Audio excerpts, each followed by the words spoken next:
Em primeiro lugar, olhando de a campanha para não pisar. Difícil aqui.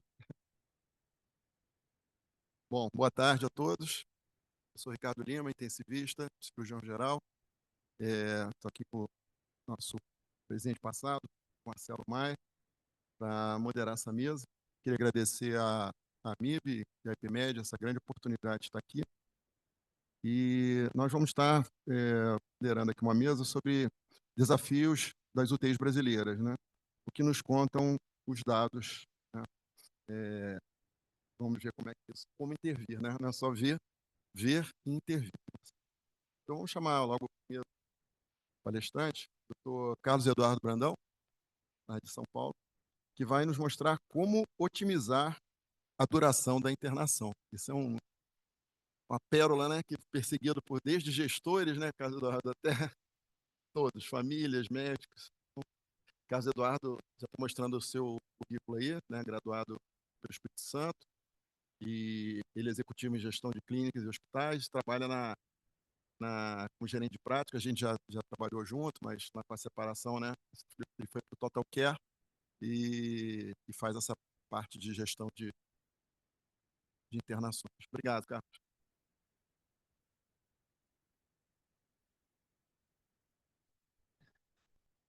Boa tarde, é um prazer estar aqui hoje para falar de um assunto multifacetário, em presença de grandes ídolos meus, então fico muito feliz. Bom, para começar, primeiro declarar conflito. Eu trabalho como uma prestação de serviço para a equipe do IPMED Solution, e o nosso roteiro aqui vai ficar em 4 pilares fundamentais. Então, por que duração é importante, como nós estamos atualmente, como a gente mede essa duração, e o assunto principal, talvez a principal dúvida de todos, é como nós podemos otimizar essa duração de internação em UTI. Bom, por que a duração importa? Importa para quem e depende do ponto de vista. Talvez os principais stakeholders aí do sistema de saúde tenham uma importância diferente. Então, para a fonte pagadora, talvez o que importa seria a redução de custos em saúde. Aquele prestador de serviço, ele talvez consiga ganhar em aumento de eficiência operacional, aumentando a sua capacidade de atendimento, ganhando volume.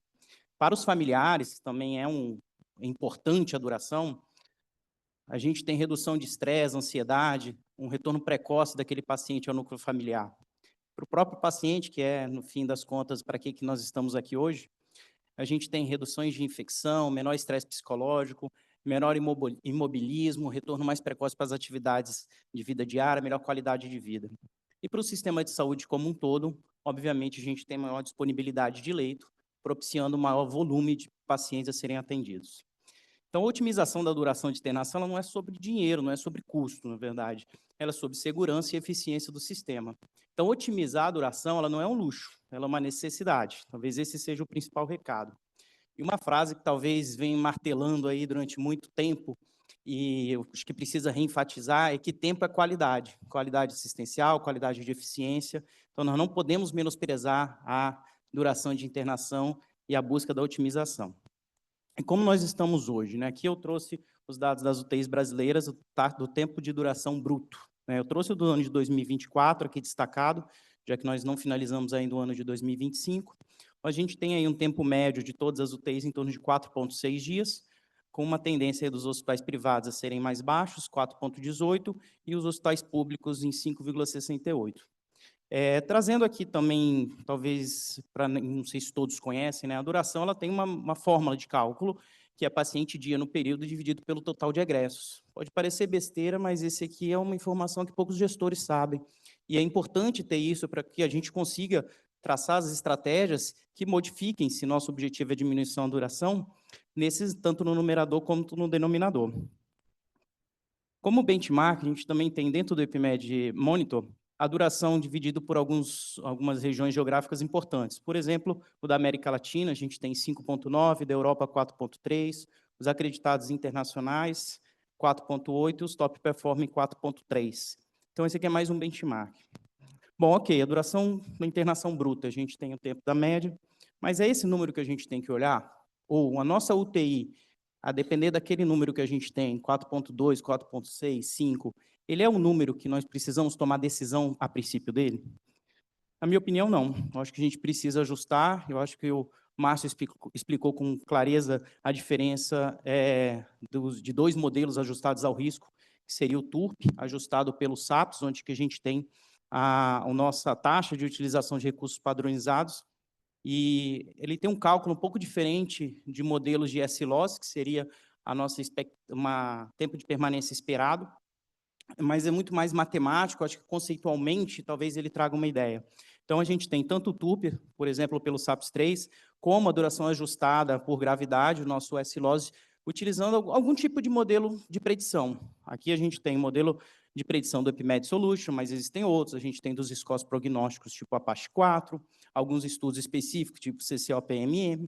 Então, esses estudos, eles trazem a duração ajustada ao risco, e esse é o número que a gente deve utilizar. E não só necessariamente a duração bruta, mas o observado versus esperado, a nossa taxa de duração ajustada ao risco. Então, esquecendo um pouco a duração bruta, utilizando a duração ajustada.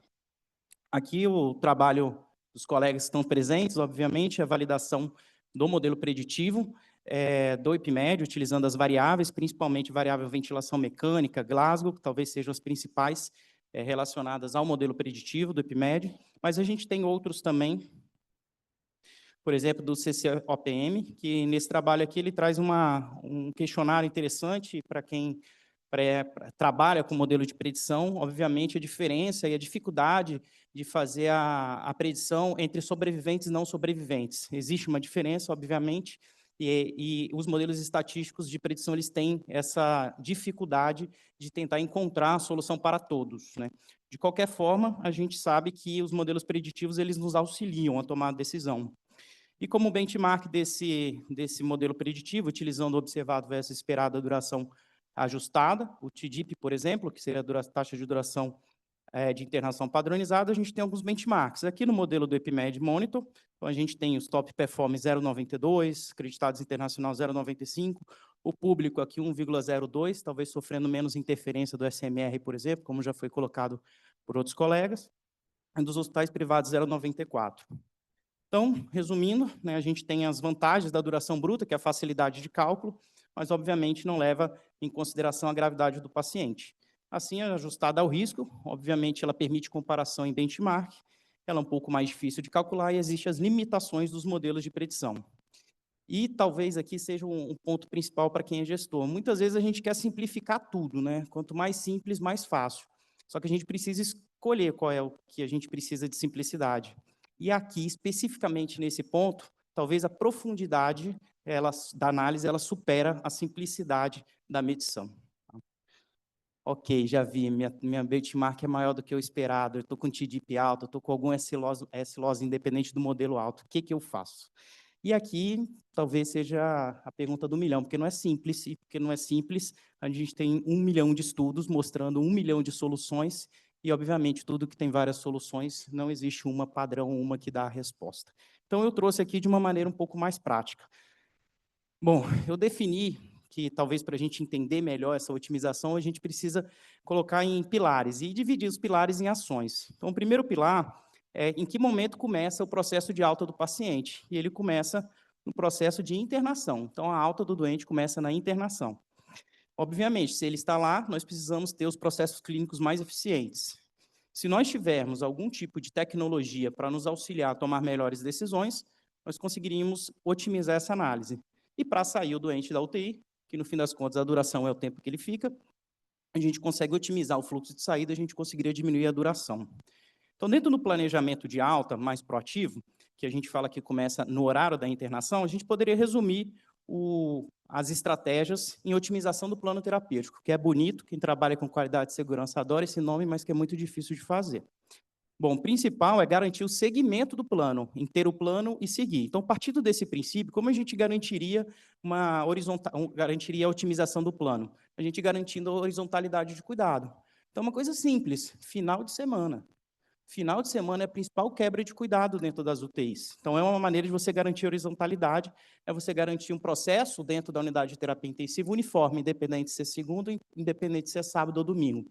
Obviamente, existem certas peculiaridades que precisam ser levadas em considerações, Mas se você não preserva essa horizontalidade ao máximo, você tende a ter número de pacientes recebendo alta nos finais de semana melhor, chega na segunda-feira com a UTI cheia, tendo que rodar na segunda-feira, vira uma heterogeneidade de taxa de ocupação, atrapalhando todo o planejamento, seja de pacientes previsíveis como centro cirúrgico, não previsíveis como sala de emergência. Obviamente, a definição de metas e segmentos de metas, e as principais estratégias envolvem cheque de metas, então, a gente antigamente fala, faz um plano agora, amanhã a gente vê o que deu. Não, tem que ter cheque de metas por turno. Então, se você tem um plano de cuidado para ser realizado uma tomografia de manhã para tomada de decisão à tarde, ter que ter cheque de metas para seguir o plano terapêutico. E, por último, talvez a gente tenha mais dificuldade, aí seria a família no plano de cuidado, o que não é tão fácil, é difícil, porque muitas vezes a gente não tem estrutura física ou não tem treinamento de comunicação suficiente para garantir a participação da família. O outro pilar seria processos clínicos, e aqui eu não vou entrar em detalhes do que a gente tem de assistência, que todo mundo adora, duração de ventilação mecânica, protocolo de sedação, mas protocolos clínicos eficientes, eles garantem que o paciente tenha a sua história natural, seja de melhora ou piora. Mas tem certos detalhes que fazem diferente na duração. Por exemplo, o cumprimento de acordo entre áreas. Se o tempo previsto para sair um exame laboratorial é de 48 horas, se ele atrasa o tempo de duração. E isso aqui é mais fácil de corrigir. A utilização de checklist, própria visita multidisciplinar, ela é um processo dentro do dia a dia da UTI que garante também essa continuidade. Aqui eu trouxe um exemplo de como a gente tem uma melhoria, né, no tempo de resultado de exames, que levaria de 12 horas para 6 horas, se diminui o tempo de intervenção. Mas não adianta ter o resultado do exame se não tiver o cheque de metas. Então, de qualquer forma, é preciso que tudo esteja alinhado nessa orquestra que é a nossa terapia intensiva. A utilização de tecnologia e análise de dados ela é um pouco reticente. Tem pessoas que, principalmente quem é assistencial bruto, tem um pouco de dificuldade de entender, mas todas essas análises preditivas, elas têm um propósito, principalmente se você fizer uma gestão proativa da informação. Além disso, os sistemas de prontuário eletrônico, eles vêm se desenvolvendo e a gente utiliza ou subutiliza as funcionalidades dos sistemas de prontuário. Então, se seja sistemas de alerta, ou seja, bloqueios de prescrição, ou seja, alertas de previsão de alta, todos eles têm uma função. Obviamente, tem fadiga, então não podemos superutilizar. Mas o que se tem é que a gente não utiliza o máximo de funcionalidade que ele pode trazer para a gente. Assim como a interoperabilidade do sistema. Então, inserir, por exemplo, um prontuário eletrônico dentro de um modelo de predição dinâmico em que você consiga todos os dias entender qual é a predição desse paciente, seria o melhor dos mundos. E, por último, os dados on-time. A gente cuida de um doente e ele tem a sua predição individual, mas a gente também tem os dados do coletivo, da unidade como um todo. Então, quando a gente olha a unidade como um todo, obviamente, quando você tem um maior volume de pacientes, isso nos traz dados melhores. Mas quando você tem só um paciente, a gente não pode utilizar os dados dele, uma predição individual. Então, aqui, o pilar da tecnologia é a gente utilizar ela em prol do paciente todos os dias. Talvez esse seja o principal melhoria.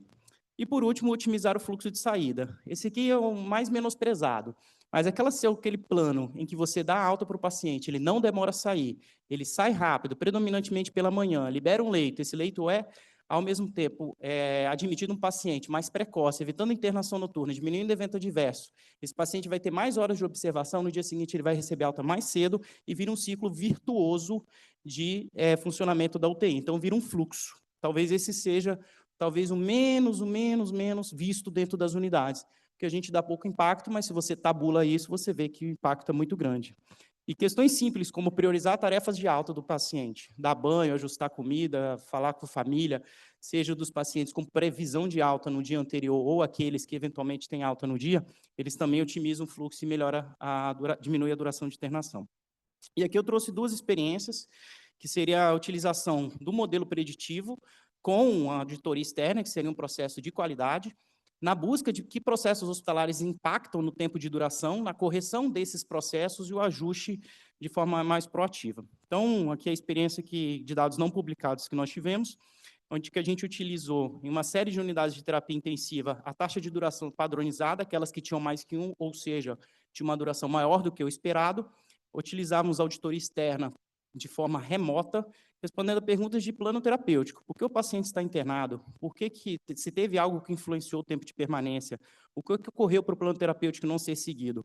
Utilizando uma gestão proativa, a gente triava os pacientes que que tinham previsão de alta nas próximas 48 horas, por exemplo, ou seja, aqueles pacientes que já estavam chegando no plano na predição de tempo esperado. O que nós conseguimos com esse projeto? A gente teve uma diminuição da taxa de duração de internação padronizada, assim como teve uma tendência de diminuição do SMR, que obviamente aumenta o volume de pacientes e você diminui a exposição deles a eventos, e uma diminuição da duração bruta.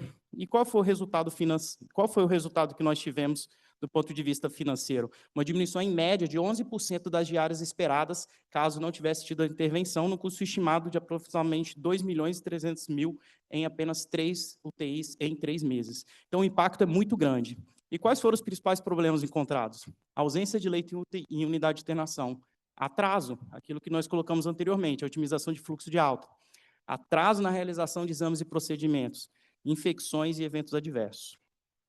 Então, foi uma experiência muito positiva na utilização dos modelos de predição associado com auditoria. Uma outra predição, quando nós temos o risco de pacientes de baixo risco de longa permanência, que ficam longa permanência, o impacto deles. Então, quando nós utilizamos análise tanto retrospectiva, por exemplo, da unidade, para entender as tendências, como os individuais, ou mesmo uma gestão proativa, a gente também consegue resultados. Então, do ponto de vista de análise retrospectiva individual, se nós tivermos um paciente que teve demora do atraso de cultura e levou a um ajuste tardio do antibiótico, aumentando o tempo de internação, a gente tem um processo corrigível, que seria atraso de resultados de exame. Se eu tenho uma demora de comunicação com a família, eu consigo corrigir, talvez melhorando o processo de assistência social. Se eu tenho um paciente em que não houve um segmento no fim de semana e já perdeu 2 dias no fim de semana do plano terapêutico, nós também conseguiríamos corrigir. Então, ao transformar os dados em melhorias de processo, a gente consegue diminuir a duração de internação. E a gestão prospectiva é aquilo que eu expliquei anteriormente. Ao analisar diariamente, entender qual é a predição, a gente vai encontrar alguns checkpoints, caso ele não seja realizado, a gente consegue mudar a história natural fazendo correções rápidas. Bom, e os principais desafios, parece ser tudo bonito, né? Mas temos alguns obstáculos. Primeiro, os modelos de pagamento. Se nós temos modelos de pagamento que estimulam o uso da diária, a gente não consegue otimizar. Então, diária global, pacote, DRG, Free for Service, se nós não tivermos todos no mesmo sentido, ou seja, diminuição do número de diários com melhoria de assistência, a gente vai encontrar algumas barreiras relacionadas ao modelo de pagamento. Processos e fluxos de trabalho, aqui envolve sobrecarga, principalmente carga de enfermagem, porque duração é fluxo, e fluxo envolve um componente da enfermagem muito grande de indisponibilidade, de transferência. A comunicação entre setores, aqui eu não coloquei sobre handover, então a passagem de plantão tem um componente importante que diminui a reinternação, e a reinternação está associada ao aumento de duração de internação. Obviamente, a gestão de dados, nós estamos aqui só falando sobre dados, e principalmente os fatores clínicos e sociais que temos dificuldade de intervir no início. Fechando aí a limitação dos modelos de predição, conforme a gente comentou anteriormente. Muito obrigado. Bom, super obrigado, Carlos. O próximo palestrante é a doutora Juliana Morales, aqui do Rio de Janeiro, e vai continuar falando para nossos desafios nas UTIs brasileiras, o que nos contam os dados em relação a UTIs especializadas. Essa é a pergunta. Ju.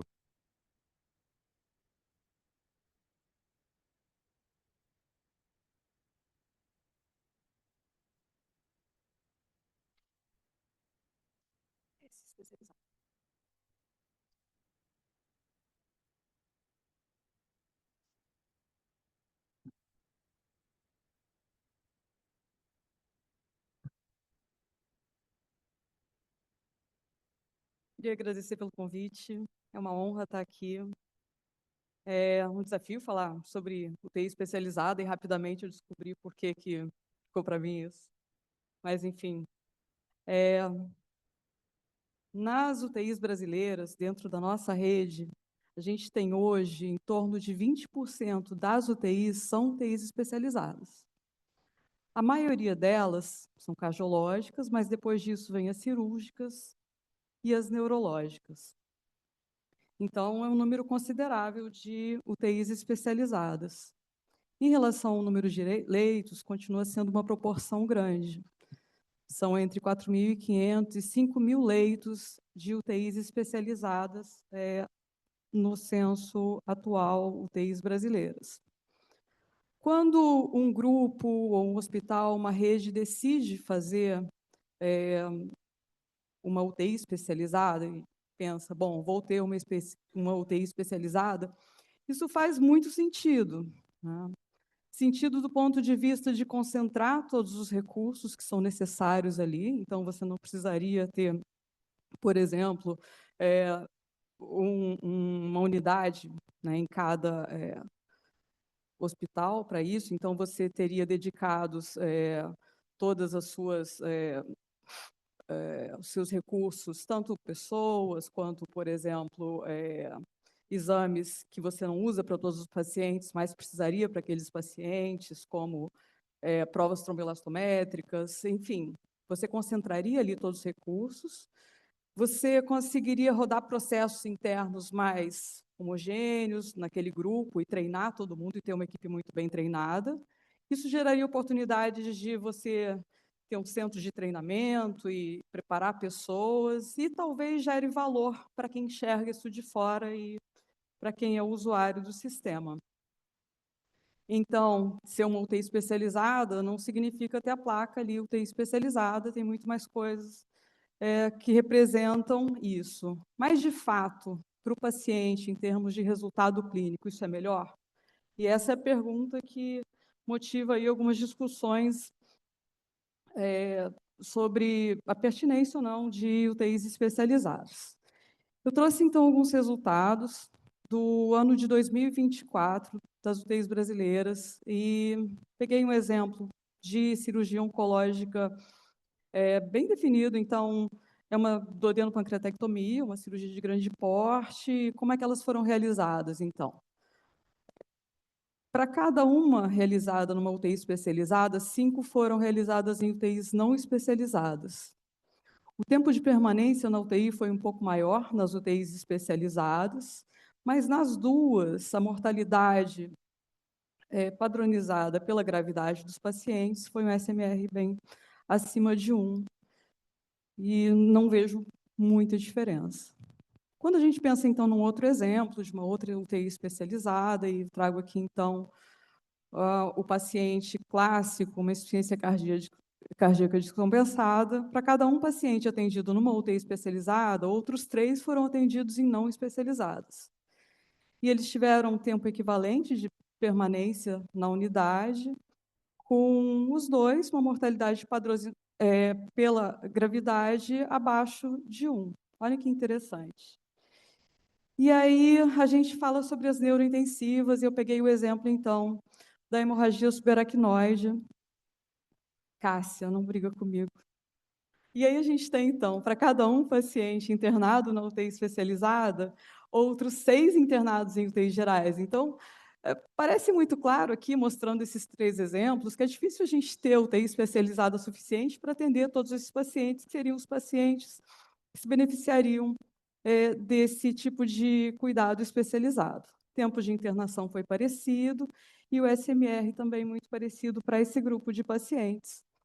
Então, como é uma área que gera, enfim, muita discussão até hoje, mas também é que traz mais publicações, eu trouxe algumas recentes para a gente falar um pouco sobre UTIs especializadas, usando o exemplo da UTI neurointensiva.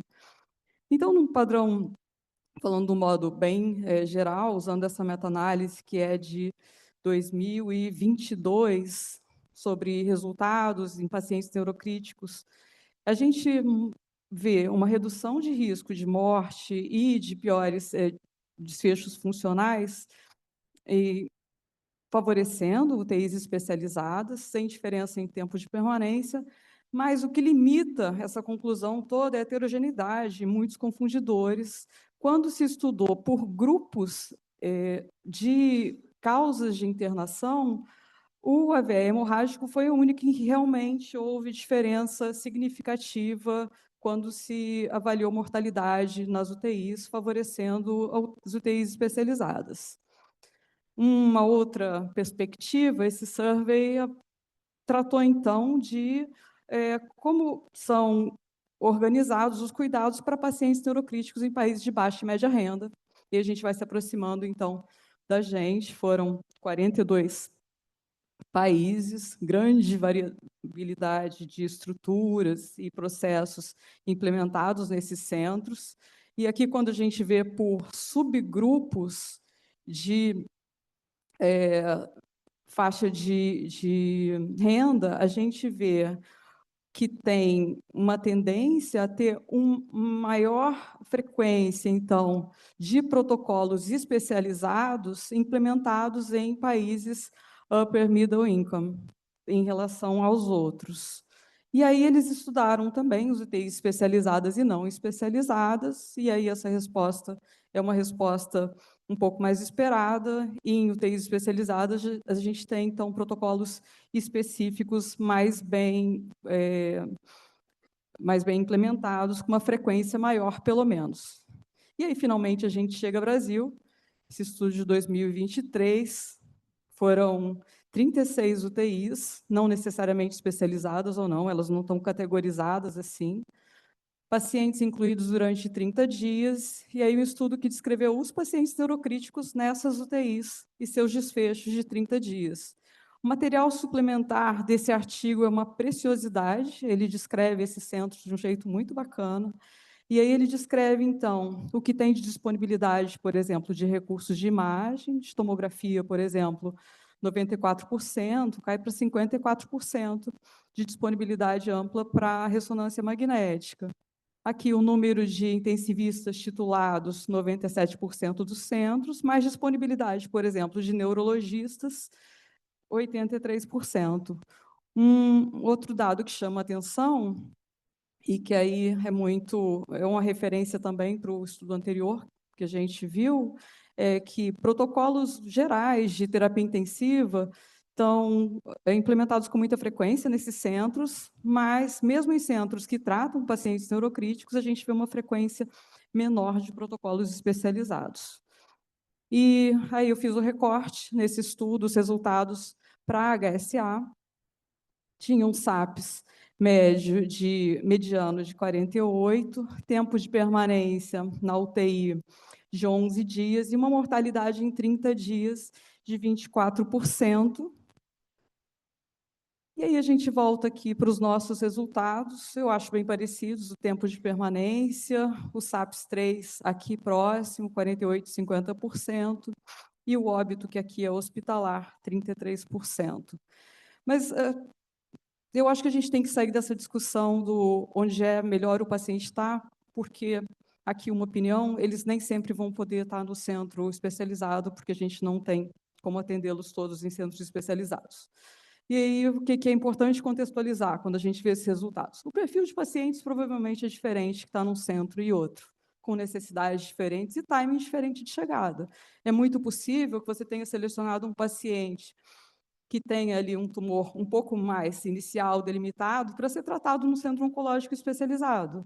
E que um paciente neurocrítico tenha passado por uma unidade que não é especializada antes de ser transferido para a unidade especializada. E aí ele pode ter um desfecho que não seria o ótimo para ele. Então, tem muito confundidor em relação ao paciente e ao acesso desses pacientes em unidade especializada ou não. Existe também a questão do centro. A gente falou de centro bastante sobre estrutura dedicada para esses pacientes e processos dedicados para esses pacientes. Mas tem outras variáveis que são mais dinâmicas das UTIs e que podem interferir também na evolução dos pacientes.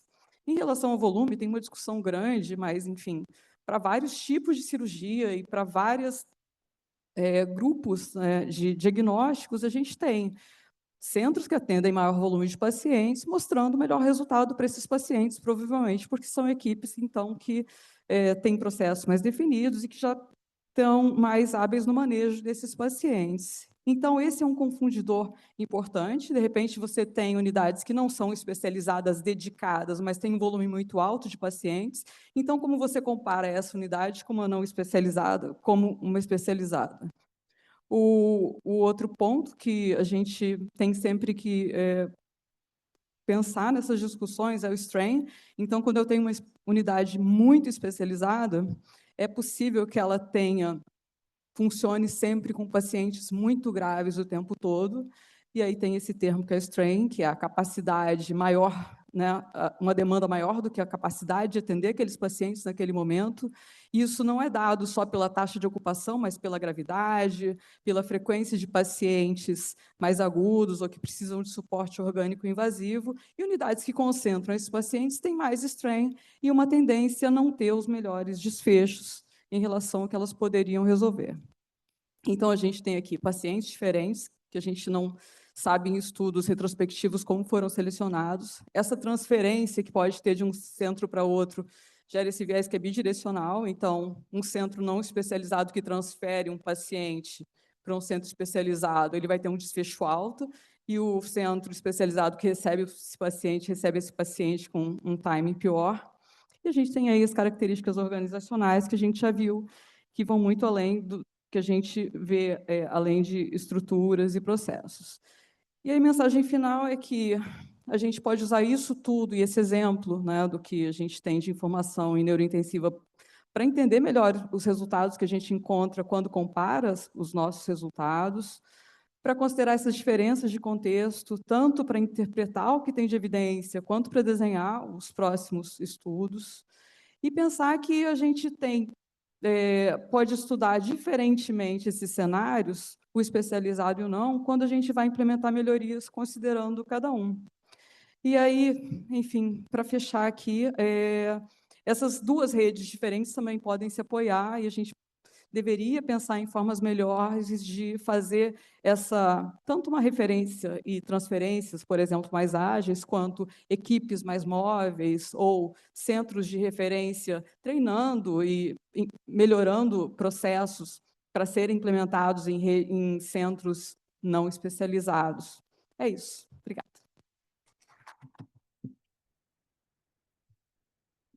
Obrigado, Gi. Continuando os nossos desafios nas UTIs brasileiras, né?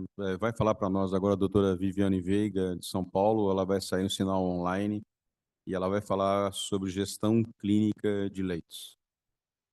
Vivi, você consegue me ouvir? Consigo te ouvir bem, Marcelo. Boa tarde a todos. Vocês me ouvem bem? Tamo. Pode Sim? falar, por favor. Obrigada. Bom, mais uma vez, obrigada pelo convite. É um prazer estar com vocês. Hoje a gente vai falar um pouco sobre gestão clínica de leitos. Então, quando a gente fala de gestão clínica de leitos, hoje, o que nós temos aí de racional? Nós temos uma crescente demanda por leitos de UTI, como a gente já foi falado aqui anteriormente. Cada vez mais nós temos aí pacientes mais complexos, tempo de permanência tendendo a ser mais prolongado diante aí dessa complexidade. Quando a gente fala da gestão de leitos de UTI, lembrando que dentro das nossas UTIs a gente tem necessidades vindas de diversas entradas, então é uma logística que a gente tem que trabalhar no dia a dia das nossas unidades, então pacientes vindo do pronto-socorro, do centro cirúrgico, das próprias unidades de internação, e obviamente que nós temos questões relacionadas à judicialização. Claro que isso em maior ou menor problemática, de acordo com o centro que você está, mas às vezes centros referenciados em determinadas condições clínicas, nós temos o quê? Nós temos pacientes judicializados vindos para determinadas instituições, por exemplo. É uma realidade aqui nossa na BP, que é um centro de cardiopatias congênitas complexas. Nós recebemos pacientes do Brasil inteiro e muitas vezes judicializados para que sejam operados na instituição, e pacientes que têm aí síndrome de hipoplasia do coração, do ventrículo esquerdo, que ficam 3, 4, 5 meses internados. Então, isso a gente tem que levar em consideração na nossa racionalização de leitos. E lembrar que quando a gente fala de gestão de leitos, a gente não está falando só de logística de leitos, né? Então a gente está falando de uma atuação multiprofissional com impacto em segurança, com impacto em qualidade assistencial. Então a gente tem aqui uma engrenagem e que muitas vezes tem impacto no nosso dia a dia. Então, nós temos o perfil de pacientes, que muitas vezes a gente não tem como atuar. Nós temos uma superlotação em grande parte dos nossos serviços, então, um número limitado de vagas dentro das nossas terapias e fluxos ineficientes que acabam atrapalhando toda essa gestão. Então, falando um pouco de cada um desses pontos, e aqui vou contar um pouco da nossa experiência, como é que a gente faz essa gestão clínica de leitos. Então, primeiro, quando falamos de fluxos ineficientes de pacientes críticos, isso pode estar relacionado à admissão tardia desses pacientes dentro da UTI, ou seja, pacientes críticos não alocados, né, nos leitos adequados, isso relacionado a piores desfechos desses pacientes. Então, nós temos aí hospitais com pacientes entubados, as unidades de internação, emergências sendo transformadas em unidades críticas. Esses fluxos ineficientes também muitas vezes geram altas não programadas. Então, nós temos o quê? Muitas vezes demandas emergenciais de vagas de UTI, em que o intensivista ali no dia a dia, você tenta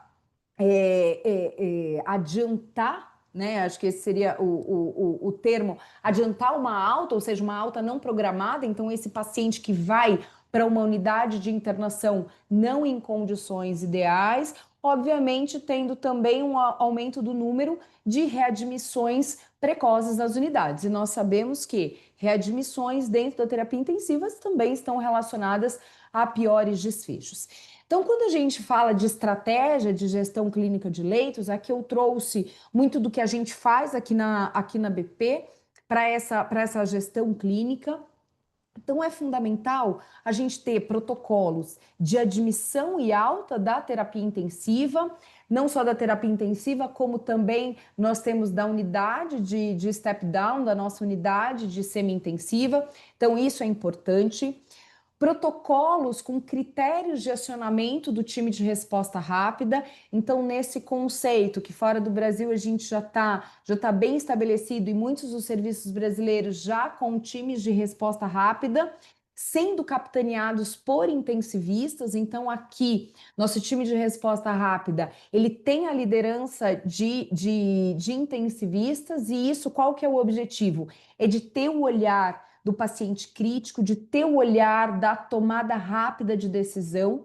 E quando a gente desenhou os critérios de acionamento do time de resposta rápida, a gente faz um link com o nosso protocolo de alta da UTI. Então, o nosso protocolo de alta da UTI, obviamente, ele tem que conversar com o nosso critério de acionamento do time de resposta rápida para que eles tenham o quê? Segurança e não tenham discordâncias, garantam uma alta segura do paciente. E, inclusive, quando a gente fala de time de resposta rápida, hoje a gente faz uma gestão de indicadores desse time de resposta rápida, monitorando acionamentos repetidos em 24 horas. Então, hoje a gente avalia todos os pacientes que têm mais de um acionamento em menos de 24 horas, para entender o quê? Será que este paciente foi mantido na unidade de internação já com critérios de deterioração clínica, com critérios de indicação da UTI? E fazemos ao contrário também. Nós monitoramos 100% das transferências para UTI, para entender o quê? A assertividade da admissão da UTI. Então, aquele paciente que vai para a UTI da unidade de internação, ele tem que ter critérios de acordo com o nosso protocolo institucional. Além dos protocolos, uma questão muito importante é a gestão ativa de leitos e ter um olhar macro, não só o olhar da UTI, mas um olhar de toda a organização. E como é que a gente faz essa gestão ativa de leitos? Rounds multidisciplinares, então visitas multidisciplinares, tanto nas UTIs quanto fora do ambiente da terapia intensiva. Então, como é que a gente coordena isso?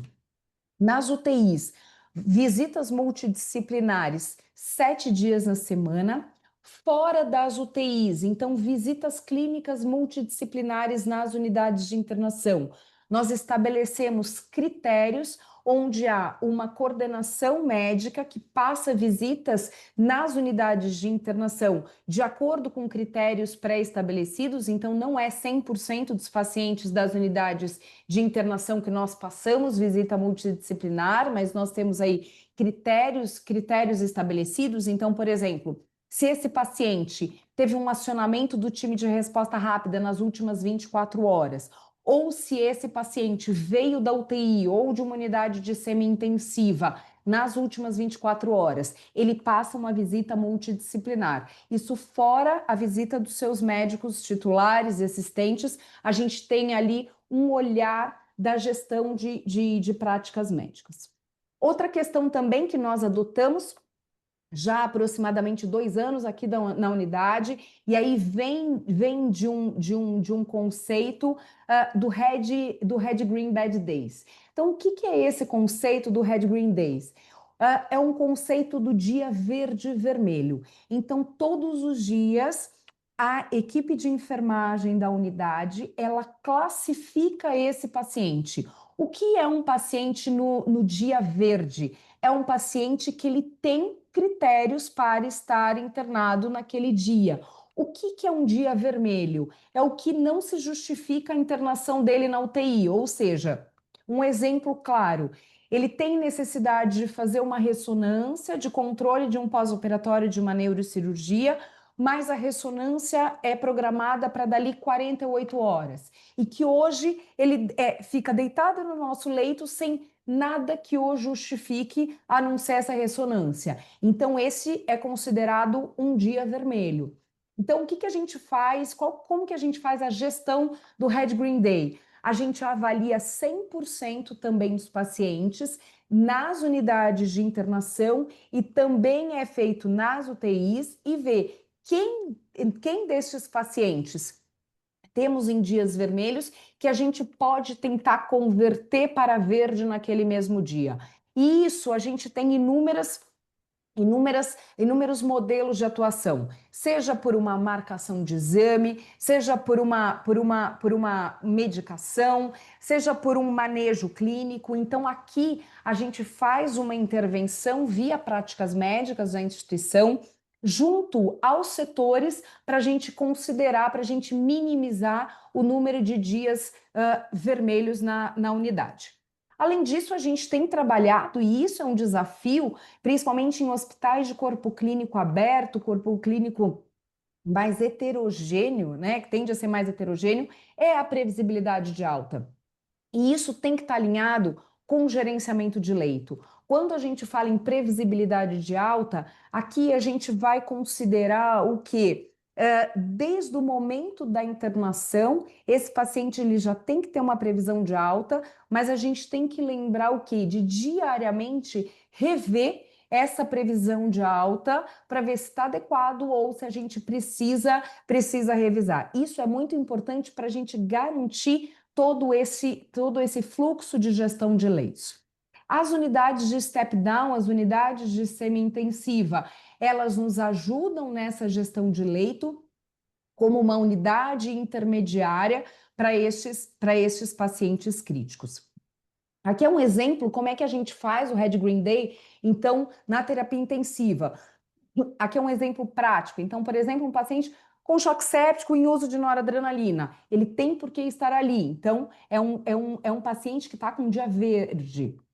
Aquele paciente que tem um AVC que está estabilizado, que está sem droga, que está estubado, só está aguardando o leito da enfermaria, da unidade de internação. Esse é um paciente que a gente considera um dia vermelho. Então, aqui, baseado nos dados do Red Green, a gente usa como ferramenta de gestão no nosso dia a dia. Além disso, o que a gente tem também? A gente tem contingências de leitos estabelecidos. Então, a partir do cenário global, dentro das unidades, então nós estamos com as unidades críticas cheias.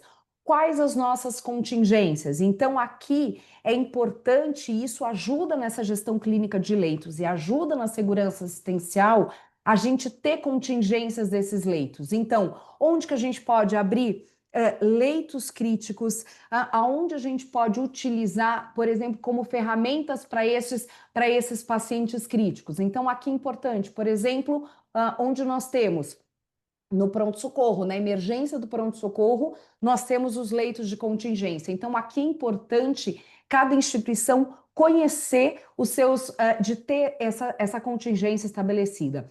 E, é claro, ferramentas de predição para nos ajudar nessa dinâmica, para ser o menos manual possível, para ser menos operador dependente e para nos ajudar com modelos preditivos. Então, aqui, o próprio EpiMed, a ferramenta do EpiMed Performance vai nos ajudar e nos ajuda nessa gestão diária.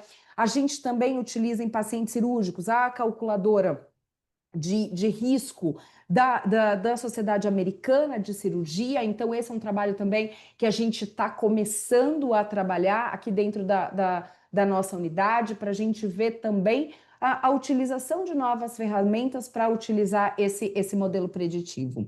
E é claro que a gente tem que pensar também, e quando a gente fala de gestão clínica de leitos, no fluxo de transição, que muitas vezes esses pacientes eles permanecem dentro das nossas unidades de serviços terciários, mas já com necessidades muito menores, então que já tem indicação de deshospitalização, seja para um home care, seja para transição, e utilizando recursos, unidades com recursos avançados. E aqui o que nós criamos? Nós criamos um setor de deshospitalização, um setor de deshospitalização que faz análise crítica dessas solicitações médicas antes de encaminhar para a operadora. Então, aqui muitas vezes a gente já faz ajustes antes de mandar para ganhar tempo nessa liberação desses hospitais de transição, do home care. Aqui um ponto muito importante é o momento das equipes médicas de solicitarem a deshospitalização, porque muitas vezes, por exemplo, esse paciente vai dar continuidade com antibiótico. Não deixar para pedir antibiótico no último dia ou faltando 2 dias. Se a gente já tem esse planejamento terapêutico, a gente já pode solicitar essa deshospitalização de forma precoce, e com isso a gente reduz o tempo de permanência desses pacientes. E hoje a gente tem acompanhado os tempos de autorização das operadoras e a liberação dos planos de assistência domiciliar. Então, a gente acompanha por operadora e com os prestadores de serviço das operadoras esses tempos de autorização para a gente garantir esse fluxo com o menor tempo possível para a gente fazer essa gestão de leitos. Então, é claro que tudo isso a gente faz com que com BIs, com uso de tecnologia, com dashes, essa informação ela não pode ficar só no setor de práticas médicas, ou no gerenciamento de leitos, ou no setor de deshospitalização. Então, com ferramentas de tecnologia, com BIs, com dashes, é importante ter o acesso da informação desses pacientes, desses planos terapêuticos, dessa gestão de leitos, compartilhada pelos diferentes setores. E é importante também acompanhar esses desfechos. Então, isso que a gente tem feito, né, como estratégia dessa gestão de clínica. Então, aqui eu finalizo deixando a mensagem que a gestão de leitos não é só a liberação de espaço físico, é um cuidado multidisciplinar, é o cuidado do fluxo para garantir qualidade e segurança assistencial. Muito obrigada. Perfeito, Bibi. Obrigado. Excelente apresentação. Vamos ao próximo. Muito obrigado, doutora Viane. Vamos chamar agora de novo a doutora Juliana Morales. Virando figurinha fácil aqui na MED.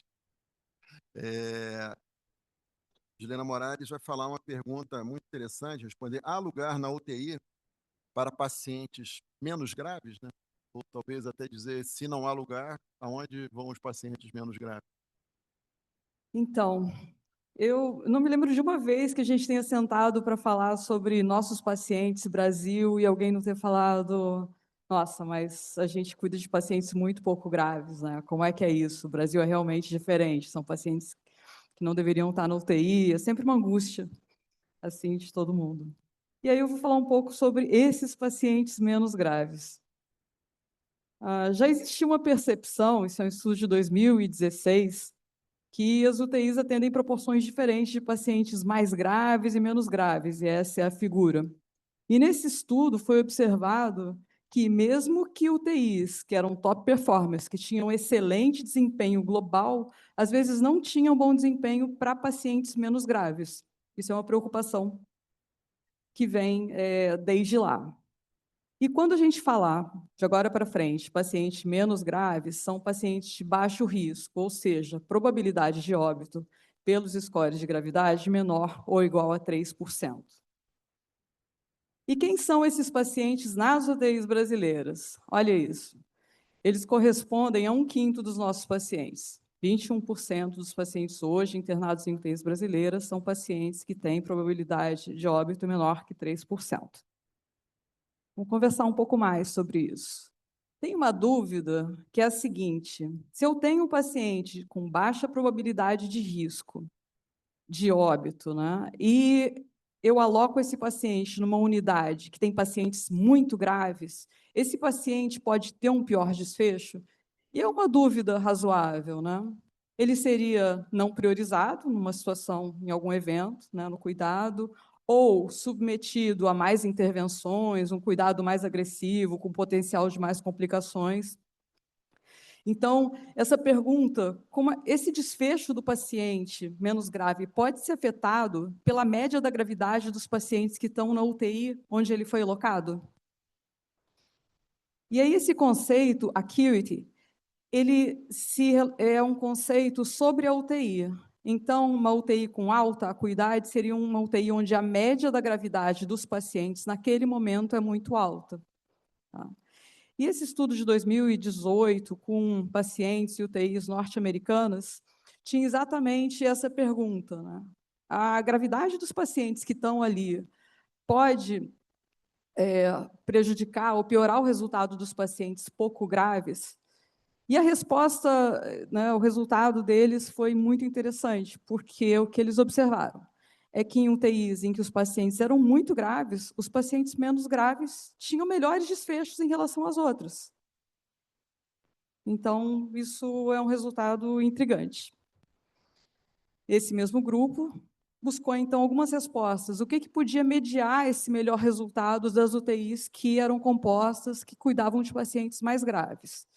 E aí ele encontrou algumas coisas curiosas, que em UTIs com mais baixa acuidade, você tem mais eventos de hipoglicemia, mais práticas liberais de transfusão, e nas UTIs de alta acuidade, desses centros, né, de um modo geral, havia mais aderência para práticas baseadas em melhores evidências. Então, isso poderia ser um marcador de cuidado de mais alta qualidade para essas UTIs. Bom, mas isso foi em 2018, 2020, UTIs americanas, que têm práticas diferentes, critérios de admissão, populações diferentes das nossas brasileiras. Então, a nossa pergunta é: será que os efeitos da UTI, né, ter mais ou menos gravidade naquele momento, e os fatores organizacionais podem impactar os desfechos de paciente de baixo risco também? Ou só o fato dele estar na UTI já vai garantir que ele tenha um bom desfecho? Então, esse foi um estudo publicado esse ano, o estudo do Emanuel Salgueiro, cujo maestro foi o Márcio, posso fazer a piada truncada, e foram 70 mil pacientes de baixo risco. O que ele fez diferente, que foi um desenho de estudo bem apropriado, é que a gravidade ela foi medida por bimestre. Isso é interessante também, porque mesmo as UTIs podem ter acuidade diferente em diferentes momentos. Então, era estudado o momento em que o paciente internava ali. Uma outra decisão importante desse desenho de estudo foi que foi usado o propensity score generalizado para equilibrar as possibilidades do paciente ir para uma UTI de maior ou menor acuidade, tá? E para modular esse potencial viés. Em relação às variáveis organizacionais, foram encontradas associações independentes com melhores desfechos para pacientes de baixa gravidade internados em UTIs que tinham a presença de farmacêutico dedicado e um maior número de protocolos clínicos implementados Faço questão de ler esses protocolos aqui: manejo de dor, interrupção de área de sedação, evitar a infusão contínua de benzodiazepínicos, avaliar e manejar regularmente delírio, liberação de ventilação mecânica, mobilização precoce, ventilação protetora, prevenção de infecções relacionadas a catéter e à ventilação mecânica. E olhem que interessante, quando a gente vê aqui os grupos de pacientes internados em UTIs com maior acuidade, a impressão, quando esse dado é visto isolado, é que piora a mortalidade, piora o tempo de permanência, conforme a maior acuidade. Mas quando o modelo é ajustado, então, para as características dos pacientes e essas variáveis relacionadas aos centros, que são a presença do farmacêutico e os protocolos clínicos implementados, isso se anula. Então, a gente vê que não existe diferença de resultado para pacientes menos graves em UTIs com maior ou menor acuidade. E para os nossos pacientes de baixo risco, a gente volta aqui, UTIs brasileiras, e eu peguei como referência o ano de 2024, e esse, para mim, é o fator o resultado mais surpreendente. Nas UTIs privadas, a gente tem 20% de pacientes de baixo risco, e nas públicas também. Olha que curioso. Então, esse é um resultado que eu acho interessante. E quem são esses pacientes com probabilidade de óbito menor que 3%? 48% deles são clínicos, 44% deles são cirurgias eletivas, e um número menor, aqui 7,2%, são pacientes submetidos à cirurgia de urgência. Um total, para esse ano de 2024, de 180 mil pacientes, com SAPS médio de 27, uma mortalidade hospitalar de 1,8 e um SMR de 1,2, ou seja, uma oportunidade de melhoria aí no cuidado desse paciente. Então, a gente pensa, esse paciente, será que ele é o prioridade 2 que entrou? Mas a gente viu que ali tem paciente que chegou no pós-operatório de uma cirurgia de urgência, tem outros tipos de paciente. Então, essa alocação por prioridade, que é uma coisa que a gente enxerga quando o paciente entra e que define a alocação, não é aquela probabilidade de óbito que a gente enxerga retrospectivamente depois. Então, essas informações não se conversam, pelo menos nessa nossa discussão. Então, quem seriam esses pacientes de baixo risco? Existem os pacientes, então, de baixo risco real. Imagina um pós-operatório eletivo, cetoacidose diabética, uma paciente com crise asmáticas e as obstétricas. Esses pacientes são pacientes de baixo risco real. Eu classificaria aí um baixo risco que a gente pode chamar de baixo risco enganoso. É aquele paciente em que o baixo risco não foi capturado pelo SAPS-3. Então, se você pega um paciente que foi internado porque teve inalação de fumaça, enfim, queimaduras numa superfície corporal baixa, esse paciente vai ter um risco que, se ele não tem alteração de variável fisiológica inicialmente, não é capturado pelo SAPS, a não ser que ele fosse internado mais tardiamente. A gente, então, teria alguns pacientes nesse baixo risco enganoso. Por exemplo, um paciente com pancreatite aguda, conforme o manejo na emergência, ele pode entrar como baixo risco ou como alto risco, dependendo do bom ou mau manejo na emergência. Se esse paciente chega, a dor é controlada, ele recebe volume, são as primeiras intervenções, por exemplo, ele pode entrar como um risco baixo, enganoso. Agora, se esse paciente perde horas na emergência, não recebe volume, faz uma tomografia com contraste, ele faz, enfim, outras práticas que não seriam as prioridades para ele vai chegar um pouco mais taquicárdico, provavelmente um pouco mais hipotenso, e esse paciente pode não estar aí em baixo risco. E a gente tem um terceiro grupo que pode ser o baixo risco aparente, aquele paciente que não é classificado como baixo risco porque ele tem missings, o laboratório tem completo, os diagnósticos não estão evidentes, então é um grupo heterogêneo, mesmo quando a gente fala desses pacientes de baixo risco. E aí, para finalizar, a gente não deve usar toda essa discussão para definir critérios de alocação fora da UTI. A gente não estudou aqui, não discutiu como esses pacientes teriam, quais seriam os desfechos desses pacientes fora da UTI, a gente só estudou tipos de complexidade, né, de gravidade da UTI. A organização das UTIs, ela faz diferença também nos desfechos dos pacientes menos graves. O benchmarking precisa ser feito por estratos, e os estratos menos graves também têm que ser considerados. Então, toda vez que a gente revê nossos resultados, compara nossos resultados, os estratos de gravidade têm que ser enxergados. E a gente precisa começar a pensar em estratégias para identificar, descrever melhor esses pacientes menos graves. É isso. Obrigada.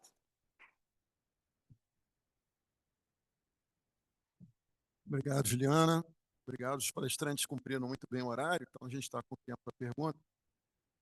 Juliana, eu recebi aqui online, né, um comentário sobre essa discussão anterior que você fez das unidades especializadas, né, do Bruno Bezen, que falou que ele acha que é muito simples, que UTIs, como foi falado de manhã pela própria Patrícia, né, UTIs especializadas, antes de mais nada, são UTIs, né, e precisam ter intensivistas, né. Só faz sentido ter uma UTI especializada se houver volume de casos suficiente no local para ser realmente uma UTI especializada e não uma UTI geral que interna por boarding ou por qualquer outro detalhe, né? E ela teria melhor desfecho por dois motivos, né? Se teria melhor estrutura, né, para cuidar do paciente, ou se existia algum viés de seleção. Talvez o paciente com mau prognóstico indo para um ou para o outro, né? Mas aí seria desperdício de recursos. Foi um comentário, não sei se você comentar alguma coisa sobre isso que ele falou, ou você concorda aí?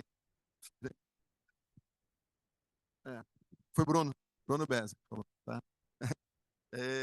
Bom, está aberto aí a plateia, online, aqui a perguntas. Marcelo, algum comentário aí? Eu achei bastante interessante o conceito da Vivi. A Vivi trabalha no hospital que é Joy Commission International, lá em São Paulo, e esse conceito de green hat, bastante interessante do ponto de vista de predição de altas, né? É um fato que nas terapias intensivas nós temos bastante dificuldade, principalmente unidades que elas são muito grandes, né? Tem muitos leitos. Então, talvez esse conceito aí do que você consegue liberar e o que está para liberar, eu acho que facilita bastante esse turnover de leitos. Cássia, quer falar, Cássia? Oi. Sim, eu quero falar rapidamente, vou precisar falar das unidades neurointensivas. Né? Eu acho que eu concordo com o Bruno Bezen quando ele faz essas considerações, eu acho que tem algumas coisas. A primeira é o que é uma unidade neurointensiva no Brasil. Né? Eu não sei, eu pesquisei já, mas eu não me lembro de a gente ter uma normatização de unidade neurointensiva, para uma unidade se definir como uma unidade neurointensiva aqui no Brasil. Né? Então, o que é uma unidade neurointensiva? É uma unidade que interna muitos doentes neurológicos, é uma unidade que as pessoas têm uma formação específica para tratar com doentes neurológicos, é uma unidade que tem uma interface maior com a neurologia ou com a neurocirurgia. A gente não tem exatamente essa clareza, até onde eu saiba, aqui no Brasil. Então, por exemplo, quando a gente vai ver, a gente acabou de fazer o survey de CTIs que atendem TCE no Brasil, que a gente já está preparando o artigo, a gente vê que tem unidades, a gente faz a pergunta, você trabalha numa unidade neurointensiva? Não. Então, quantos doentes com TCE você tem internados hoje na sua unidade? 80%. Então, assim, como que essa UTI não é uma unidade neurointensiva? E, ao mesmo tempo, a gente conhece unidades neurointensivas que o principal diagnóstico é síncope, ou é AIT. E aí, aquele paciente com sepse que não tem vaga em outra UTI também vai para a unidade neurointensiva, porque é onde vai ter a vaga. Então, acho que a primeira coisa é a gente definir exatamente o que é uma unidade de especialidade. Né? E a segunda coisa, que aí a gente tem menos ingerência, talvez, né? É que, realmente, uma unidade especializada não necessariamente quer dizer que seja uma unidade de alto volume. Né? E segundo é a questão da transferência e da contratransferência, porque realmente, posso falar pelo Instituto Estadual do Cérebro, né? A gente atende pacientes com hemorragia subaracnoide, que a mediana do ictus até conseguir uma arteriografia é de 7 dias. Uma vez que o doente entra no instituto, ele é arteriografado em menos de 24 horas, mas até ele conseguir chegar à unidade especializada, demorou uma semana. Então, isso introduz dois viés. Que os pacientes que morrem cedo não chegam para a gente, e 2, que muitas vezes já chegam pacientes numa situação mais tardia, que a gente não consegue intervir precocemente. Juliana, eu queria perguntar a tua opinião, porque é interessante essa área de pacientes menos críticos. Isso foi o que fez, há muitos anos atrás, no Samaritano, a gente abrir uma semi-intensiva, né? Que a gente começou a ver que alguns pacientes graves estavam ficando fora, não tinha vaga no CTI, alguns pacientes poderiam ir para o CTI, mas não dá para ficar no quarto. Então, a própria Viviane falou de step-down unit, né? Fazendo isso, que já virou step-up unit, sei lá, já não sei o que é, se é de cima para baixo ou de baixo para cima, mas talvez seria o lugar o microfone foi para lá, para ela, por favor. Seria o lugar para o paciente menos grave, talvez isso, né? Algumas cidades, como a nossa, tem uma tendência, São Paulo tem menos, né? Eu não sei o que você acha. Desde que seja uma UTI e que o paciente seja cuidado por intensivista, né? O chamar uma enfermaria, né? Patrícia mostrou isso de manhã também, né? Ela botou Isso, também, né? é. Uma universidade, ela chamou de semi-intensiva ou intermediária, né? Mas que Isso, seja isso, unidade intermediária, é. mas com intensivistas. Com intensivista, com dimensionamento. Não, essa é a ideia, né? Intensivista, Sim. isso. É. Você falou, não pode ser o inverso, né? Fecha uma porta, bota aqui uns leitos, né? E vira... Esse conceito, lembrando sempre, é a resolução do Conselho Federal de Medicina que estratifica as terapias intensivas no país em 3 níveis. Tá? As UCIs, que seriam unidades no step-down, né? Que seria um intensivista a cada 15 leitos, e as unidades 2 e 3, que são reguladas conforme o suporte de vida e vital para esses pacientes. Acho que foi bom você falar, Marcelo, que nem todos estavam aqui de manhã, quando ela mostrou, né? Então, isso hoje em dia fica bem importante para estar definido, né? Eu acho que... Alguma pergunta mais? Querem alguém aqui na internet? Quanto? Vocês têm alguma pergunta? Marcelo? Não, acho super, super interessante. Eu acho que vale a discussão. A Cássia colocou muito bem. Eu tenho unidade de neurocrítico no meu serviço, são muitos leitos, e realmente a dispersão desses pacientes ela acontece. Por mais que eu tente deixá-los dentro dessa unidade, esses pacientes eles terminam que internam em outros leitos, dado o quantitativo de admissões e a ocupação minha, ela gera quase em 100% de ocupação, 98% de ocupação. Então, eu tenho dificuldade nesse manejo, mas a gente identifica e tenta customizar. Mas é bastante complicado. Você fala, isso aí, esse só tem neurocrítico dentro da minha unidade? Com certeza não. E o assunto do Brandão e da Viviane foram muito importantes, né? Mas isso tem que ser descoberto a cada hospital também, né, Brandão? Quer dizer, você deu muitas dicas boas, né? Mas dentro do hospital, às vezes, tem problemas muito próprios, né? De famílias que não saem para alguma coisa, um plano que não paga, um plano, sei lá. Então, você tem que ter um mapa, vocês deram um mapa geral muito bom, né? E aí tem que entrar dentro do hospital, né? E fundo para ver da sua unidade no hospital o que pode acrescentar aquilo ali para tentar. Agora, muito importante o que você falou, né? Assim, não é só questão monetária, né? Quer dizer, tem toda uma vivência. A gente estava até falando do doente, mostrou ali o doente que complica, o doente que fica na UTI à toa, o doente que fica na UTI precisando já faz delírio, imagina o que fica à toa, né? Então isso é até saúde para o paciente, tirar ele para um local mais amplo, que tenha mais familiar junto. Então hoje faz parte todo de um cuidado, né? Mas é difícil, né? Aumenta a demanda, né? Muito grande, os doentes estão mais graves. Eu ia até brincar de manhã, a Suzana estava falando sobre gravidade, e o Jorge também comentou da diferença do doente público-privado, que não é tão grande assim. Eu concordo com ele, até porque hoje no privado eu estou vendo doentes mais graves, entendeu? Os doentes estão descuidados, né, digamos assim, da saúde. A saúde pública está descuidada também na suplementar, porque não há cuidado. E os doentes, eu pelo menos como cirurgião também, tenho operado doentes do serviço privado do nível de gravidade do serviço público. Desculpa. Então, assim, é algo que vai complicar cada vez mais o giro de leito, vai complicar onde colocar os pacientes, né? Vai complicar toda essa alta precoce e os custos, né? Como a gente está vendo aí. Mais alguém? Marcelo, obrigado aí pela companhia. E aqui pela programação tem um café. Isso, né? agora tem um coffee aqui de, acho que é meia hora, e depois nós reiniciamos a sessão. Obrigado a todos. Obrigado a todos.